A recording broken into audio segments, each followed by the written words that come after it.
Et l'information à la une aujourd'hui, c'est l'ouverture de la 30e campagne d'hiver des Restos du Cœur. Dans la région comme partout en France, l'association a ouvert ses portes aux bénéficiaires depuis lundi. Ici à M, ils sont une dizaine de bénévoles à travailler pour réceptionner et distribuer les denrées alimentaires aux familles démunies. L'an dernier, les restos ont pour la première fois en France franchi la barre du million de personnes accueillies. La métropole lilloise n'est bien sûr pas épargnée par cette précarité croissante, même si ici, à M, les chiffres semblent plutôt encourageants depuis quelques temps.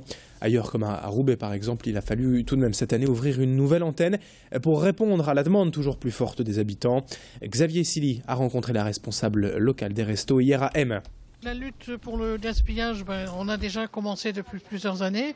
Nous, par exemple, dans notre centre, nous allons récupérer ce que nous, on appelle ramasse dans des magasins de la ville et qui nous donnent leur reste les légumes qui n'ont pas vendu, qui sont encore corrects. Et au point de vue national, il y a eu une grande campagne pour les dons en nature, principalement chez les agriculteurs, pour le lait qui est une denrée qui est indispensable, qui nous vient en principe de l'Europe, mais avec le fonds européen, comme il y a 2 nouveaux pays dans l'Europe, forcément on se partage le même quota de lait. Autre information dans l'actualité régionale ce mercredi, l'événement Apathlon organisé demain par les étudiants de la fac de sport de Lille. Les étudiants de STAPS vont volontairement se mettre en condition de handicap afin de démontrer qu'il est possible et même surtout conseillé pour un handicapé de faire du sport. 6 ateliers au programme toute l'après-midi sur le campus pour recréer des handicaps tels que la maladie de Parkinson, la surdité ou différentes formes de handicap moteur. L'idée étant de faire découvrir aux étudiants la filière APA, activité physique adaptée et surtout les métiers qui en découlent.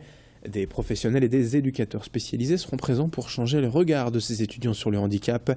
Rendez-vous donc sur le campus de la fac de sport de Ronchin demain après-midi. Plus d'explications au micro de Fanny Bourdillon.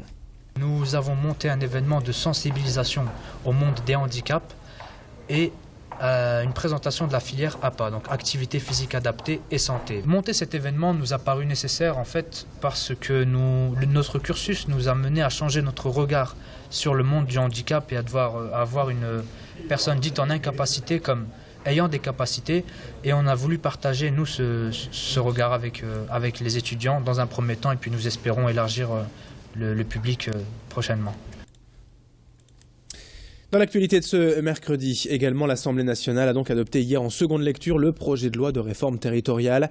Le Nord-Pas-de-Calais et la Picardie vont donc prochainement fusionner. Et pour une grande région au nord de la France qui semble tout de même logique au regard de l'histoire, du patrimoine et des cultures communes.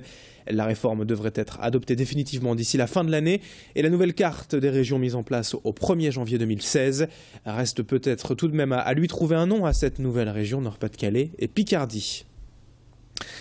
Dans le reste de ce journal, ce mercredi matin, quelques images de la 3e édition du Girls Day. Hier à la SNCF, le technocentre de Lille LM accueillait cette opération visant à inventer les métiers du ferroviaire.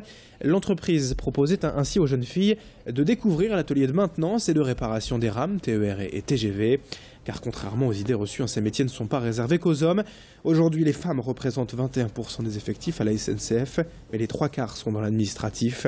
La SNCF s'est donc engagée dans une politique de mixité et d'égalité professionnelle en invitant des lycéennes à venir découvrir le quotidien de ces femmes du terrain.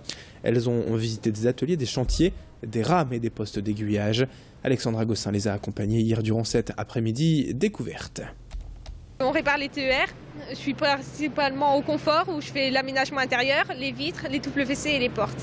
Et on regarde aussi les sacrés de sécurité en cabine et pour le voyageur. Même si c'est une entreprise de garçons, il faut toujours avoir tes filles pour être plus minutieux, on n'a pas la même logique. Et il faut qu'ils foncent aussi pour entrer dans ces entreprises parce qu'il y a moins de femmes. Et pourquoi il y a des métiers de femmes qui a beaucoup d'hommes et des métiers d'hommes qui a pas beaucoup de femmes. Par exemple, il y a beaucoup d'hommes qui font comptable maintenant, coiffure, et il n'y a pas beaucoup de femmes dans la maintenance. C'est un petit peu dommage, je trouve.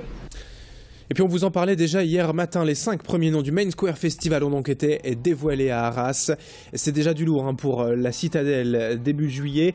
Lenny Kravitz, Muse, Pharrell Williams, Chaka Ponk et Lilywood and the Prick.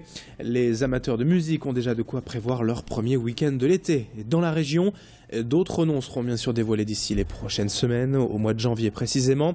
La billetterie, elle, en revanche, ouvrira dès la semaine prochaine, le 2 décembre à 10h, avec toujours des places à 49 € le vendredi et le dimanche, 59 € pour le samedi et un pass 3 jours à 115 €.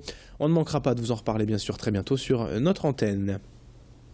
Et puis on se quitte avec cette information sport du tennis de table féminin et le CP Lille Métropole qui a décroché le point du match nul 3-3 hier soir à Saint-Quentin en Picardie.